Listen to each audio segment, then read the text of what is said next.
everybody, Chris Thompson here from Property Portal Marketing. Simona is with me, and I cannot remember the last time we did one of these. It's nice to be back. It is. I'm going to do that old Bruce Forsyth. It's nice to see you. In summer. How do you not know that? Simona, you're meant to say to see you nice. What? Oh, God. Mr. Forsyth would be turning in his grave, but anyway, there we are. Yeah, He used to do loads of TV shows in the UK, and then I think he did Strictly Come Dancing, and he always used to say, "Nice to see you," and then the audience would go, "To see you, nice." I don't know how you don't know that. Anyway, there we are. How are you anyway? Are you all right? Yeah, fine. Enjoying the heat in the UK. I know, it's nice. They called it a heat dome instead of like a heat wave. Last time we recorded, I was complaining about cold and dreadful weather, but when did we record last time? Was it like December or something? Was it? Oh God, that's awful. That's so bad. Do you know what? Somebody mentioned it to me the other day. They were like, "Oh, I've listened to your podcast and it's really good," and I was like, "Oh my God, like."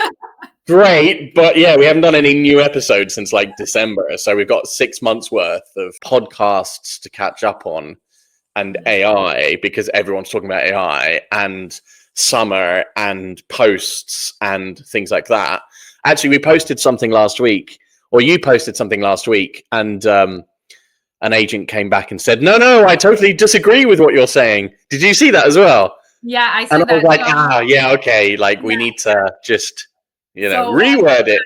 I did post something, and it was regarding viewings and summer. So there are 2 ways to go about this. So either you slow down, because most agencies and most agents go to summer schedule and they are in the office from 10 to 2 just to avoid heat. For those who are in like Spain, mostly in Spain and Italy, like they're killed by the heat wave. So basically they're going to try to avoid being anywhere in the field, viewings or office after 2. Or you can go about it, the ones that want to have keys in hand by September. They're going to have the busiest months, July and August. And we had comments going like, no, that's not true. We don't go on holiday in summer. Oh.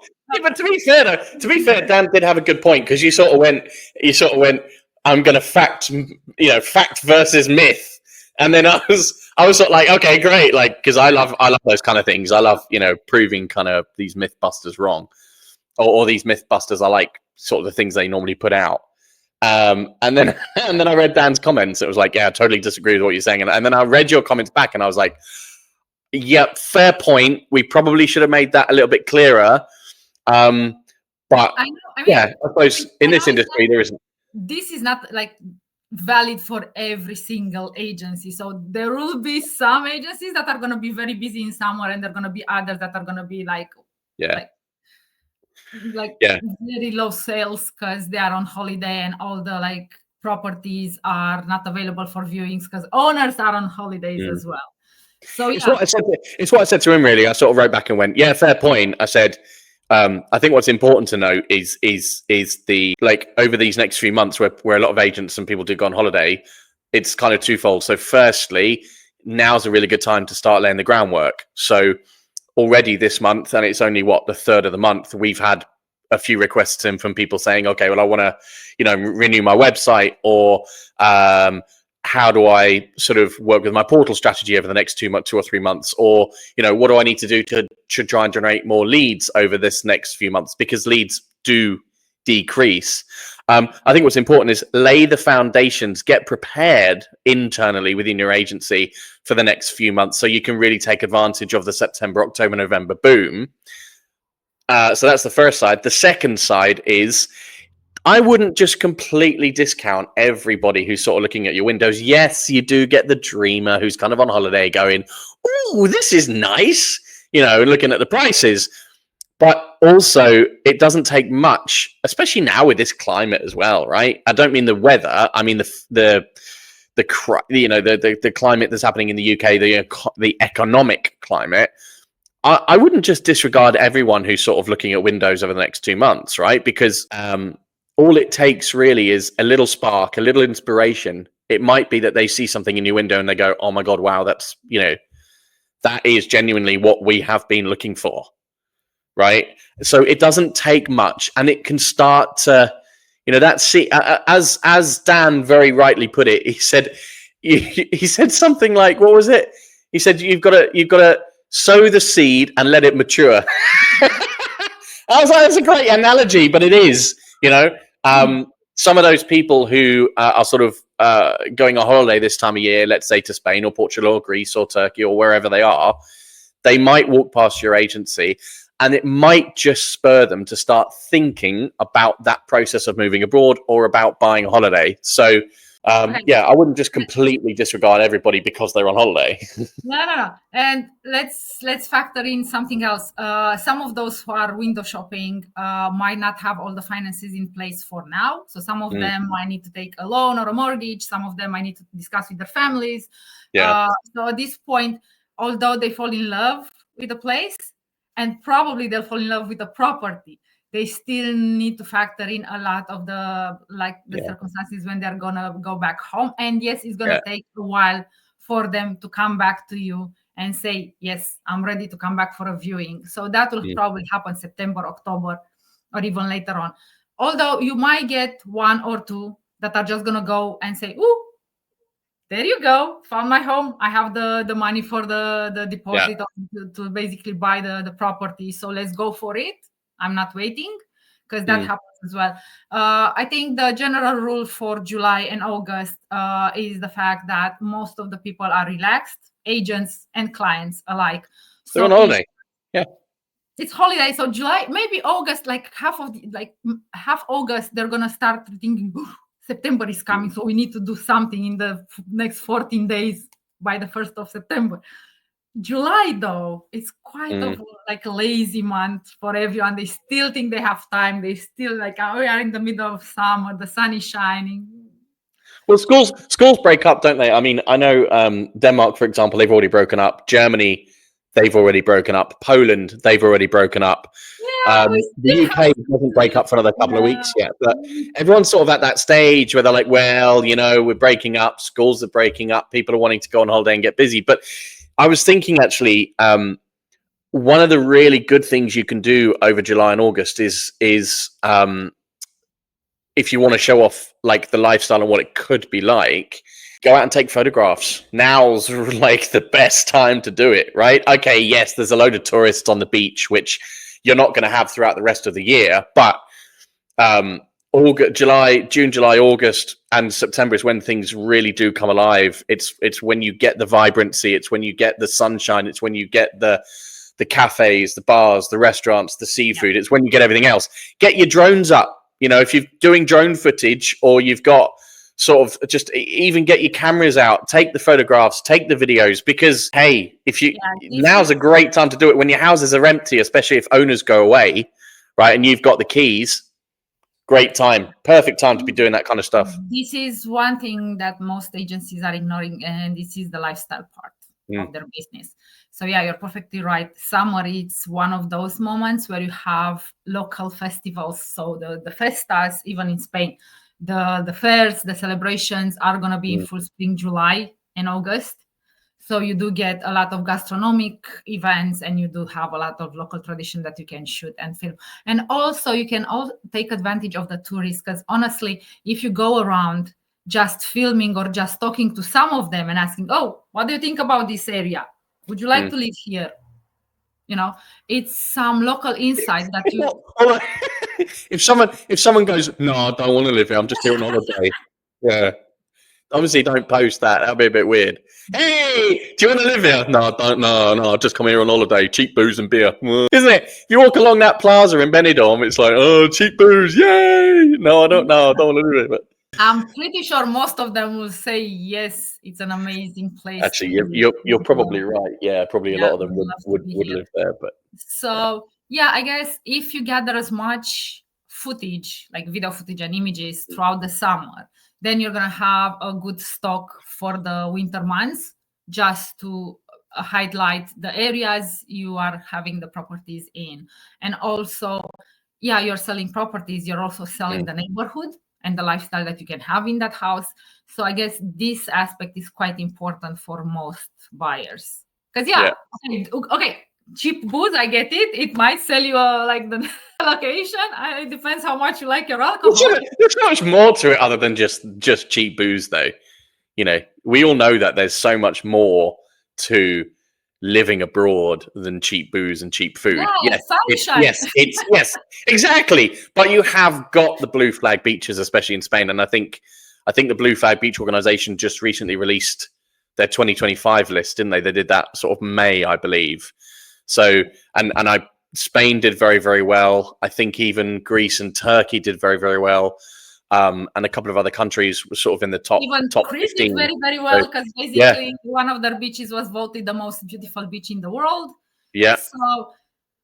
So it's more than for the ones that are choosing a holiday home or choosing to relocate or be like digital nomads abroad. If you're choosing Portugal and Spain or Greece, you are choosing it for very specific reasons, and those are like most of all sunshine. The amount of sunshine you get, like almost 340, 60 days, you have good weather, great sunshine out there. And then for the rest, it's golf, because golf is a big factor. We see difference. Like golf and golfing and being near a golf course, it's a big factor in the purchase decision. And then you have food and the cultural part of it. So I guess for each of those who are buying abroad, I guess they're tired of the cold and the darkness or the dreary weather, honestly, and they just want somewhere where life slows down, which is important as well. So Spain is renowned for that. Even the Greek islands and even Italy, they have a way of slowing down somehow. Yeah, they do. There's something quite I tend to use the word magical. For me, I mean, I lived in Spain for 2.5 years, right? But my parents have a house in Portugal in the Algarve, so I've been there quite a few times as well. I went recently a couple of weeks ago. Obviously, I've visited Turkey, and I've gone a couple of places around, and I think there is something quite magical about living in an area, living by the coast, right? Even if you're not living by the coast, even if you're living inland, I think the UK is extremely fast paced. And I come from London. I come from the big city, right? Same as you. And it is an extremely fast, stressful way of life. And then you go abroad and you're like, okay, yeah, I don't have to be this busy. I can do my work, but I can do it in an environment where life just feels a lot less stressful. And one of the things. Go on. No, why? Because most of the time when you go abroad, and even for most of our clients, their buyers are purchasing properties in smaller resorts.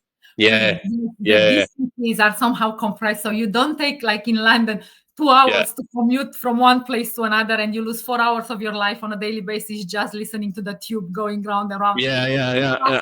You're actually going 20 minutes to meet someone, and you're going to be by the sea in this beautiful setting, or you're going to meet your friends. And yes, those 2 hours are going to be filled with life and laughter instead of just being tired. And I guess that's the thing with buying in a smaller setting, where everything or the most important things sometimes in life are free. So like beautiful sunsets and like the sea breeze and having time to actually enjoy it. It's not just the coast either. You get that inland as well. You for example, there's Coín, for example, in Malaga, Alorin de la Torre, and then you've got in the Costa Blanca North, you've got places like Halon in Corfu in Crete. You've got sort of the inland areas of those. Even Murcia, you have Murcia. Even Murcia, yeah. I mean, Italy, Lake Como, Tuscany. You've got all kind of those areas. Greece is probably the same outside of those big cities. Just the environment, it automatically you sort of just want to, you just take a step back. And I think that's one of the big things. So, but yeah, there is, as I say, there is something quite magical about it, quite Harry Potter-esque. It might not be Hogwarts, but it's still sort of, it's still magical enough to attract anybody really, I think, in that. Do you know what really annoyed me today? I'm going to move on to something that really annoys me. AI. Oh, You know what? Like we use MailChimp for all of our email marketing, as you know, right? And I had an issue logging into MailChimp, right? the two-factor authentication part. No, I reset my password and it didn't work, and then it logged me out for 60 minutes, right? And I went to their AI live chat, and I was like, and I was like, I've got an issue logging in, and then it went, okay, how are you trying to log in? Are you using email and password? I was like, yes. They were like, have you tried two-factor? I was like, yes. They were like, well, here's our, check our forum. And I was like, no, I want to talk to somebody. And then they were like, have you checked our forum? And I was like, no, I want to talk to somebody. It was like, have you checked our forum? But then it gave me no other option to do anything apart from that. And everyone goes on about AI, and I was sitting there getting more and more and more frustrated with this thing, to the point where I even called it useless. I basically called a machine useless. I typed into my computer to another computer, you are useless. Right? And then the reply was, we apologize. Can you help him something else? No. The reply was, how are you trying to log in? You're useless. I'm trying to log in. You're useless. Do you know what? And it got me thinking, because it's not the first time AI has annoyed me either. There are a number of things that are annoying me about AI at the moment, but everyone seems so invested in it, and it's it needs another conversation really, but it just annoys me. AI, like Microsoft this morning have let 9,000 people go, right? 9,000 because they're investing heavily in AI. But do you know what got me thinking about this? And I know it's not a real estate, but I'm going to mention it anyway because I think it's worth mentioning, right? All of these companies, right, who have employed customer service people, right, they're obviously charging a certain amount. British Gas, for example. Let's take British Gas, okay? Right. So British Gas charge you for the gas and electric, right? And they charge you a hell of an amount for it, okay? And their excuse normally is, oh, well, we have bills to pay, we have people to pay, we have, all of this gas and electric to pay. Wholesale prices are going up and up and up, but yet they still produce billions of pounds worth of profit a year, okay? So here's my thing. Now, when companies start using AI instead of employees, do you think that prices will come down as a result, or do you think those greedy companies will still charge high prices? Debatable. They're gonna still have quite high prices. Yeah. It's debatable, isn't it? It did make me think. I was sitting there thinking, how are you going to justify still charging those high prices that you're charging when you've just let all your staff members go because you're now using AI instead of customer services? Because you're not paying salaries and wages anymore, which we all know are kind of one of the highest things within any company. So if you're not paying those salaries anymore, how can you still justify paying those high prices? It just got me thinking. It was just one of those kind of things. I mean, there's a lot of things that are annoying me about AI at the moment, even though I understand why people use it, and even though I understand the need for it, it does annoy me. Look, marketing-wise and customer care-wise, at least related to real estate, it can be useful if it's used properly. Yes, it's annoying when you're actually trying to reach a human being. You can't reach a human being now. When you can't reach a human being, okay. So yes, that is gonna be a factor. On the other hand, if your chatbot that you installed on your real estate website, it keeps it short to the point, and then it's gonna connect you to a real estate agent, then that it can be useful. Yes, if you're on the GP hold line or hospitals or British Gas or any kind of, yes, you're gonna stay there for hours, and yes, no one is gonna answer. You're gonna just go through the menu 10,000 times, or you're gonna just get to a point where it's just cutting the line and you have to start all over again. So that is I guess misuse, or just not to use of the bots. I put something on social media the other day, bringing it back to sort of real estate. I put something on my own personal account the other day because I was watching something on AI within real estate, and this quite a big agent in the UK said that within a year he thinks the technology, and this was a CEO of a big company, right? Obviously, I'm not going to mention the company. No, I won't. No. But he was basically saying that within a year, he thinks that AI, the technology, will be that good, right? That they won't need staff to qualify leads. Okay. They will just use AI, and all their staff will do is wait for that qualified lead to come through as a booking and then take that person out. And I'm sitting there thinking, what are you doing? Like, where is the customer relationship? Where is the rapport? Where is that relationship building? It's like it's gone out the window. I don't know. Maybe I still need to be convinced on it. But I mean, can you imagine? I mean, people buy from people, right? Now we're moving to an environment where people buy from a machine. I don't get it. And I sort of sat there and went, essentially what you're saying is you're going to get rid of probably the most, or you're going to start getting rid of some of the most important people in your business, which is the people that are going to engage with that person the minute they hit the website or make a phone call. He wasn't talking about people hitting the website. It was talking about people calling the company. It would be answered by a machine instead of being answered by a human.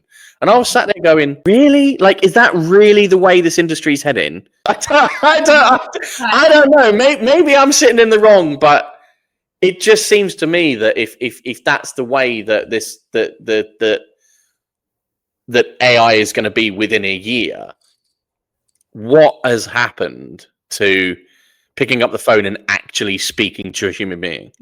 I guess, look, when it comes to, I understand the software that is going through leads and is making time, like not waste time and just go through the leads and just pick up the serious one, and is going to save you time when it comes to talking to all the people that just want to inquire or just want to make a phone call. I get that.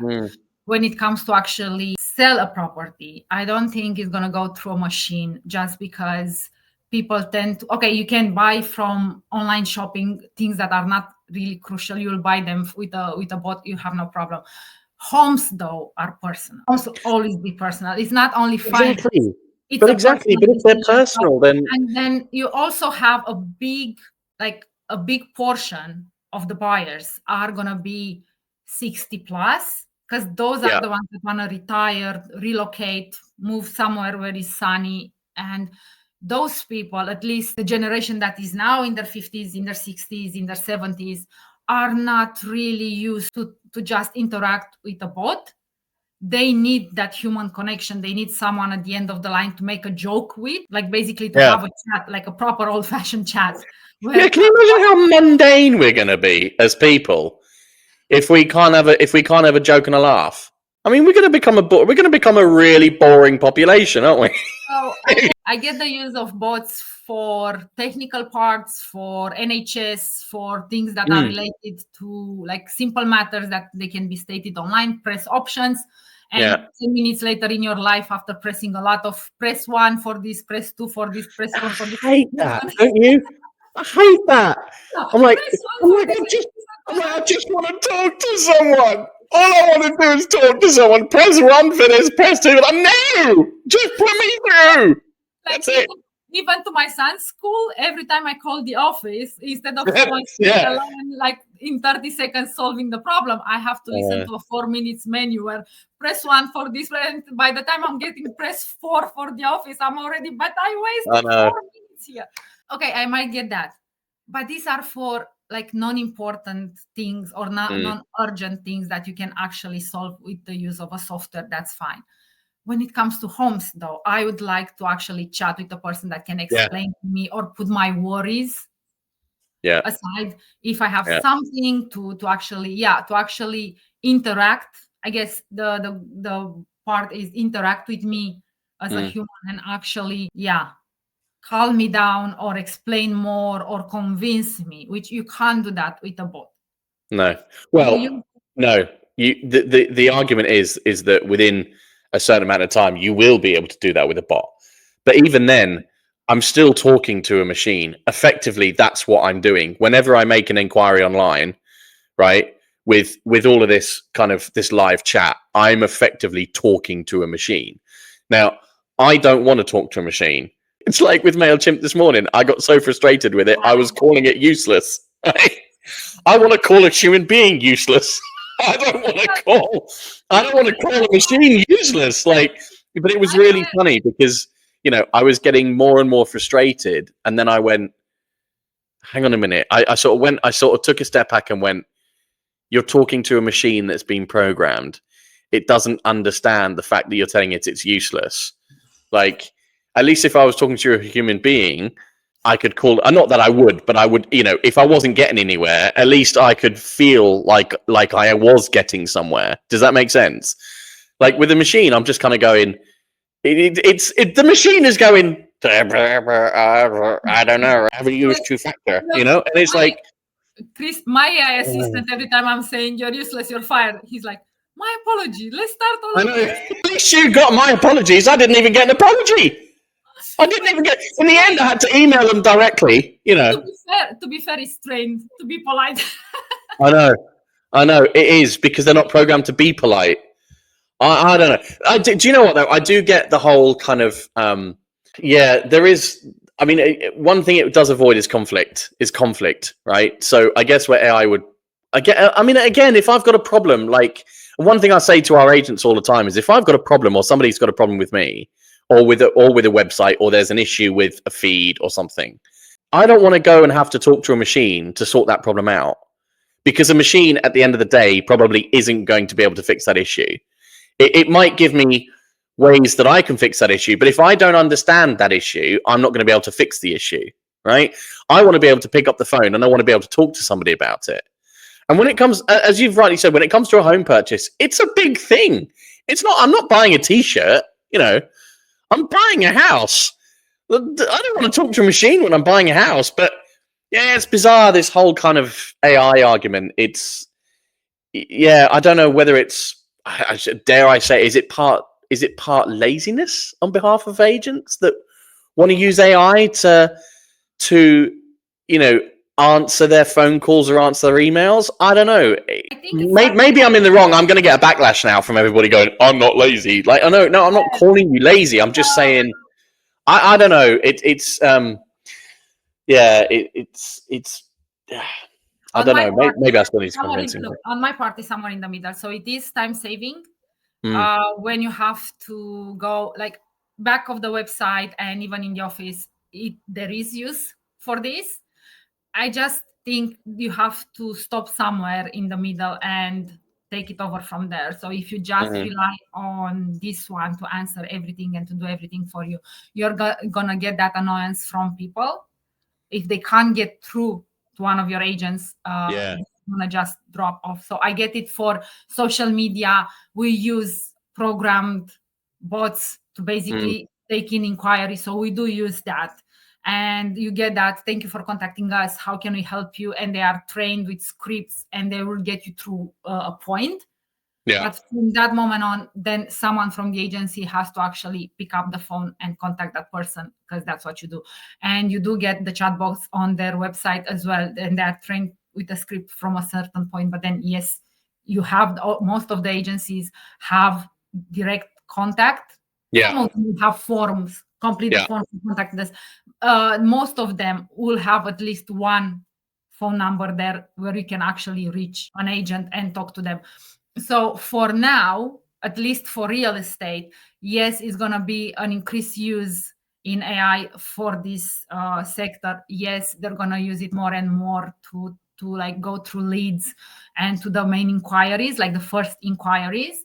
No, I don't think it's going to rely solely on the use of AI for making a sale. Just because, as I said, I am a human being. I want to make a purchase, or I want someone that is local, someone that has experience to actually talk to me. And it's not just I can see the property online, I can see the video tours online, and maybe I can have all the details. You can send me the walkthrough videos and everything. I will still want to feel like I have a personal connection with my selling agent, that he can help me out with the rest of the stuff that maybe I'm worrying, that he can contact with other persons that I need, like solicitors or a lawyer or an electrician or anyone else in that area. This is something that the bot cannot do for me. And trust comes basically after you connect with someone and talk to that person and see if you like get along and understand each other. So yeah, buying a home, it's always personal. It's not just. I think I'm just getting old as well. I'm still young, but I think in that sense, I'm just getting old. I've always been old school though. I value a human connection. I really, really value a human connection. And it's happened to me 3 times now where AI is just where I've got so frustrated with it. I'm just useless. And then I pick up the phone. But then what even made it all more funny this morning was when I then picked up the phone, right, to try and call MailChimp, right, about this issue. And I don't know why I just mentioned MailChimp, but anyway, when I then tried to pick up the phone to then call them, they went, "Oh, you've now called us out of hours. Please use our AI." Anyway, there we are. Anyway, look, I know it was only a short one today because you have to go and pick up your little one. Yeah, and I don't have a bot to do that for me. See, you don't have a bot to pick up your little one. Yeah, you can't really send out one of those Amazon delivery robots, can you? You can't put in it. He would get on it though. I'm swear your boy would get on it if he could. Like he'd get on it. I can't do that. Would be quite funny, but yes. Anyway, good. We need to do more of these regular. So we'll get back regular with doing it probably twice a month rather than every week because I think we kind of ran out of time.